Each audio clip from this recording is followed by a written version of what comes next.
वज़ीर तालीम सिंध सईद गनी साहब ने हमें ज्वाइन किया। गनी साहब, मुल्क भर में कोरोना के बायस तालीमी इदारे मरहलावार खुलने का सिलसिला जारी है, लेकिन सिंध इस बार भी अलग फैसले कर रहा है, तो क्या वजूहात हैं आप लोगों ने जो ऑलमोस्ट एक वीक डिले किया है इसको?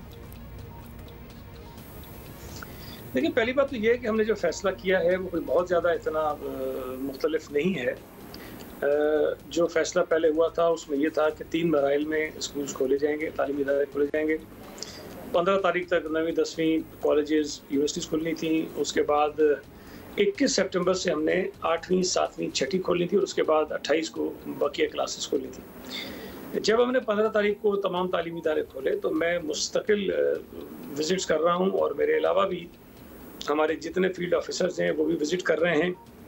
हमारे पूरा विंग है मॉनिटरिंग एंड एवल्यूएशन का, उन्होंने बड़ी कम्प्रिहेंसिव अपनी रिपोर्ट्स बनाई, विज़िट्स किए। चीज़ें हमारे ये सामने आई कि अगर आप 2 क्लासों को भी स्कूल में इजाज़त दे रहे हैं, यानी 9वीं और 10वीं को, तब भी वो SOPs पर 100% अमल दरामद नहीं हो पा रहा था कई जगहों पे। तो हमने ये सोचा कि अगर आप उन्हें फौरी तौर पर दोबारा 8वीं 7वीं और 6वीं जमात के बच्चे भी भेजना शुरू कर देंगे स्कूल्स में, तो वो स्कूल जो 2 क्लासों को भी प्रॉपर संभाल पा रहे हैं तो वो 5 को कैसे संभालेंगे। और उसके बाद अगले 1 हफ्ते के बाद आप इनको मजीद कहीं पर 5 क्लासें, कहीं पर 12 क्लासेज हैं जो है उनको शुरू कर देंगे, तो 100% स्ट्रेंथ के साथ बच्चे वहाँ चले जाएंगे।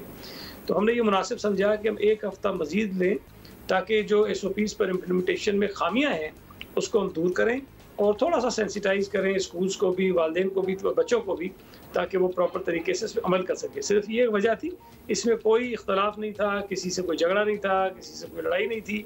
एक फ़ैसला जो हमने मुनासिब समझा, मशावरत के साथ कुछ चीफ मिनिस्टर साहब से मैंने बात की और हमारे डिपार्टमेंट के लोगों से मशावरत की और एक बड़ा सोच समझ कर एक फ़ैसला किया था और उसमें कोई ऐसा हर्ज नहीं है। इंशाल्लाह ताला 28 तारीख तक अगर हालात इसी तरह चलते रहते हैं तो हम सारी क्लासेस मज़ीद खोल देंगे इंशाल्लाह जी। अच्छा सईद गनी साहब, आपने एक बात की और जिससे मुझे थोड़ी सी तफ्तीश हुई है कि अगर तो पहले मरहले में खुलने वाले तालीमी इदारों से ही मसाइल सामने आ गए थे तो फिर ना सिर्फ अगले मरहले को मुलतवी करना चाहिए था, बल्कि पहले से खुले जो स्कूल्स, बड़ी जमातों के स्कूल्स जो हैं वो खुल गए थे, कॉलेजेस खुल गए थे, उनको भी बंद कर देते। मतलब ये फैसला थोड़ा सा ऑफ है कि अगले वाले को डिले कर दो और पहले, हालांकि आपको पता है और आप खुद भी कह रहे हैं कि SOPs पूरी तरह नाफिज नहीं किए गए, तो उनको भी फिर आप डिले कर दें।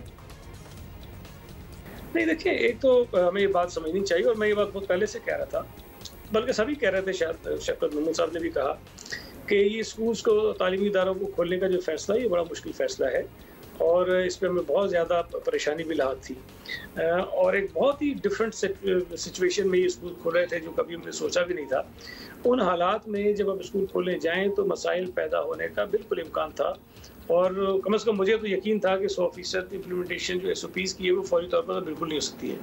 तो जब हम इम्प्लीमेंट करेंगे तो हमें इनके मसाइल भी सामने आना शुरू हो जाएंगे। तो वही एग्जैक्टली हुआ, जब मसाइल सामने आना शुरू हुए तो हम उनको एड्रेस करना हमने शुरू किया। जो हमारी मॉनिटरिंग एंड एवल्यूएशन की रिपोर्ट्स आई थी, जब उन्होंने दोबारा उन्हीं जगहों को विजिट किया तो वहाँ बहुत सारा बेहतरी आई है। तो मैं नहीं समझता कि उस वक्त ये फैसला ज़्यादा मुनासिब होता कि हम बंद कर देते। हमने कोशिश की कि जो स्कूल और तालीमी इदारे खुले हैं उनमें बेहतरी की तरफ हम जाएं और हमने बेहतरी लाने की कोशिश की है। कुछ बेहतरी उसमें आई भी है, लेकिन मैं समझता हूं कि जब मज़ीद क्लासेस ओपन होंगी, तमाम बच्चे जाएंगे, 100% स्ट्रेंथ के साथ बच्चे स्कूल जाएंगे, तो शायद तमाम स्कूलों पर दबाव बहुत ज़्यादा आएगा और मैं ये समझता हूँ कि वालिदैन को इसमें बहुत अहम किरदार अदा करना है।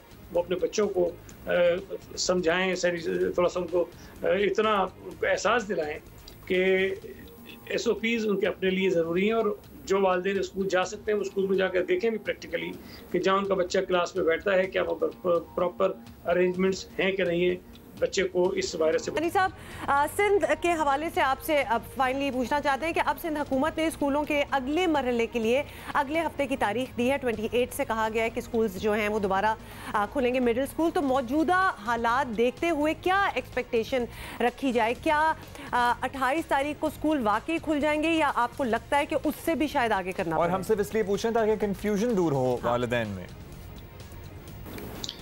देखिए, आज हमारी जो कोरोना पर टास्क फोर्स बनी हुई है सूबा सिंध में, उसका इजलास भी है, अभी कुछ देर बाद होगा। उसमें यकीनन जो हेल्थ डिपार्टमेंट है, जो माहिरीन हैं, उनकी बातें भी हम सुनेंगे, उनकी राय भी सामने आएगी। हमारा तो एजुकेशन डिपार्टमेंट का बिल्कुल ये प्लान है कि सूरत हाल अगर इसी तरह चलती है जिस तरह आज चल रही है तो स्कूल हम खोल लेंगे।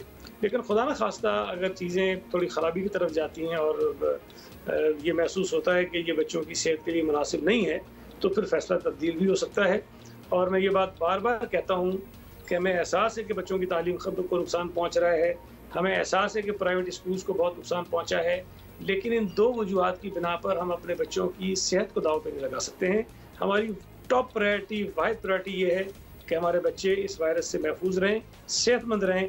बाकी तालीम का नुकसान है, स्कूलों का नुकसान है, उससे हम रिकवर कर सकते हैं, लेकिन खुदा न खास्ता अगर बच्चों की सेहत को भी नुकसान पहुँचता है तो उसकी रिकवरी शायद हमारे लिए पॉसिबल नहीं है। हनी साहब बहुत बहुत शुक्रिया हमसे बात करने का। और डेफिनेटली जो भी फैसले किए गए हैं पूरे मुल्क में, सिंध हो, पंजाब हो, कहीं भी हो, वो फैसले बच्चों की बेहतरी के लिए, who would want to push them in a situation. इस मामले में किसी की भी नीयत पे शक नहीं करना चाहिए। जो भी अपने जहन और अपनी सोच के मुताबिक बेहतरीन समझ रहा है वो फैसला कर रहा है, और हम तमाम लोगों को ही बेस्ट ऑफ लक कहना चाहेंगे, चाहे वो सिंध हुकूमत हो जिन्होंने अभी डिले किया है थोड़ा सा फैसला, या फिर बाकी सूबे हों जिन्होंने आज से दूसरे मतलब जो आपकी सिचुएशन होगी वो आप असेस करके ही फैसले करेंगे। तो I guess this is the right फैसला। खोलने तो हैं स्कूल, बच्चों ने वापस स्कूल भी जाना है, एक sense of normalcy needs to come back. अच्छा, पंजाब में उम्मे फरवा हमें बता रही थी कि everybody is so happy, B it students और टीचर्स और पेरेंट्स।